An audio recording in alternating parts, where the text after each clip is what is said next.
ఈ హత్యకి సంబంధించి మీకు ఏమైనా దొరికిందా సార్? ఇప్పటివరకు అలాంటిది ఏం దొరకలేదు. నాకు తెలిసి ఇది గౌరవ హత్య అనుకుంటాను. సార్ మీకెందుకు అలా అనిపిస్తుంది సార్? అదేంటంటే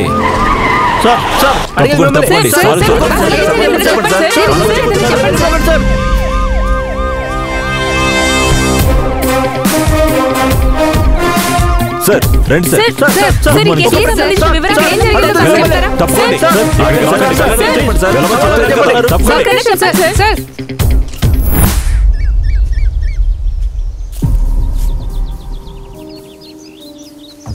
హంతకులు ఎవరో కనిపెట్టారా? సార్ ఇంకా తెలియదు సార్. వీళ్ళ అమ్మా నాన్న వచ్చారు. వాళ్ళ దగ్గర స్టేట్మెంట్ తీసుకోండి. అలాగే సార్. ఒక వారంలో ఇదంతా ఎలా జరిగిందో నాకు తెలియాలి. అలాగే సార్. బాడీని పోస్ట్ మార్టంకి పంపించండి. Okay sir.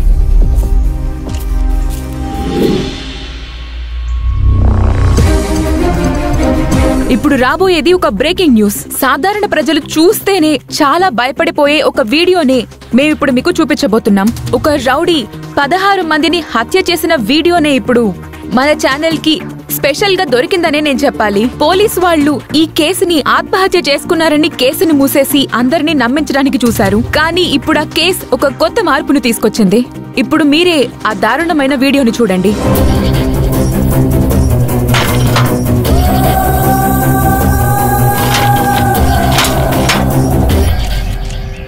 మీ డిపార్ట్మెంట్ వాళ్ళు 16 మందిని హత్య చేసింది ఆత్మహత్య అని కేసు ఫైల్ చేశారు. దీనికి మీరేమంటారు? ఆ కేసుకు సంబంధించిన ఆఫీసర్స్ అందరినీ ఎంక్వైరీ చేస్తున్నాం. మీరు ఎంక్వైరీ ఏమీ చేయట్లేదు సార్. మళ్ళీ ప్రెస్ వాళ్ళని పిలిచి కొత్త కథలు చెప్తున్నారంతే. ఎందుకంటే పోలీస్ వాళ్ళకు కూడా ఇప్పుడు పబ్లిసిటీ అవసరం అవుతుంది కదా. ఆపండి. ప్రెస్ మీట్ పెట్టి పబ్లిసిటీ చేసుకోవడానికి నేనేమి పొలిటీషియన్ని కాదు. పోలీస్ మా డిపార్ట్మెంట్లో అంతా కరెక్ట్గా ఉందని నేను చెప్పట్లేదు. మా డిపార్ట్మెంట్లో కూడా తప్పుడు పోలీస్ ఆఫీసర్లు ఉన్నారు. కానీ భయం ఉన్న వాళ్ళెవరూ తప్పు చేయరు. ఇదంతా జనాలు టీవీలో చూస్తున్నారు. వాళ్ళందరికీ ఎంత భయంగా ఉంటుంది. గవర్నమెంట్, పోలీస్ డిపార్ట్మెంట్ ప్రజలకు ఏ సమాధానం చెప్పబోతున్నారు? ఇప్పుడు కూడా ప్రజలు మీ పోలీస్ డిపార్ట్మెంట్ మీద అలాగే గవర్నమెంట్ మీద చాలా నమ్మకం పెట్టుకున్నారు. పోలీస్ డిపార్ట్మెంట్ అనేది 24 అవర్స్ పబ్లిక్ సర్వీస్ మాత్రమే. రూలింగ్ లో ఏ పార్టీ ఉన్నా సరే మా డిపార్ట్మెంట్ బాధ్యత మాత్రం ఎప్పటికీ మారదు. మేమున్నది జనాల సేఫ్టీ కోసం మాత్రమే. ఈ 16 మందిని హత్య చేసింది చూస్తే ఇందులో ఎందుకు పెద్ద పెద్ద వాళ్ళు కూడా ఉన్నట్టుగా నాకు అనిపిస్తుంది. వాళ్ళు ఎవరన్నది త్వరలోనే మీకు చెప్తాను.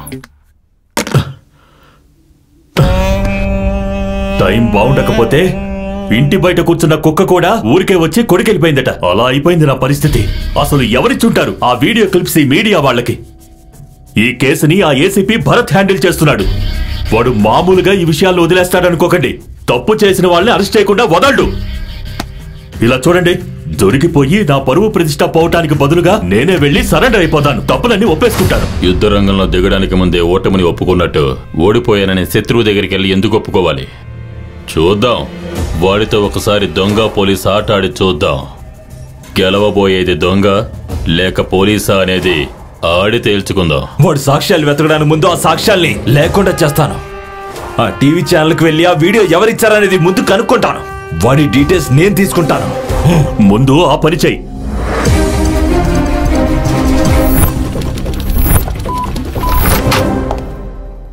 సార్ ప్లీజ్ రండి సార్, కూర్చోండి. Thank you sir. ఏం తీసుకుంటారు? టీయా, కాఫీయా? పర్వాలేదు. అనాథాశ్రమం వాళ్ళ వీడియో క్లిప్ మీ ఛానల్లో టెలికాస్ట్ అయింది కదా, ఆ వీడియో క్లిప్ని మీకు ఇచ్చింది ఎవరు? కొన్ని ముఖ్యమైన విషయాల గురించి బయట చెప్పకూడదు సార్, అది మా ఛానల్ రూల్స్. మీడియా ఉన్నది పబ్లిక్ సర్వీస్ కోసమే. మా డిపార్ట్మెంట్ ఉన్నది కూడా జనాల సేఫ్టీ కోసమే. ప్లీజ్ ఆ వీడియో ఇచ్చిన వాళ్ళని ఎంక్వైరీ చేస్తే మాకు ఏదో ఒక ఇన్ఫర్మేషన్ దొరుకుతుంది. అర్థం చేసుకోండి. ఓకే సార్, నేను కోఆపరేట్ చేస్తాను. ఛానల్ సీసీటీవీ ఫుటేజ్లో అది రికార్డ్ అయింది. ఒక్క నిమిషం ఆగండి, నేను చూపిస్తాను.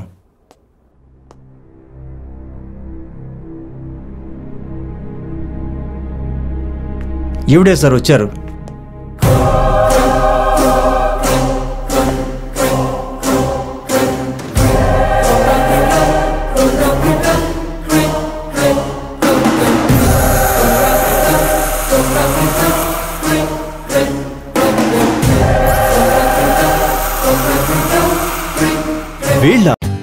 For more updates, like, comment, subscribe to our channel.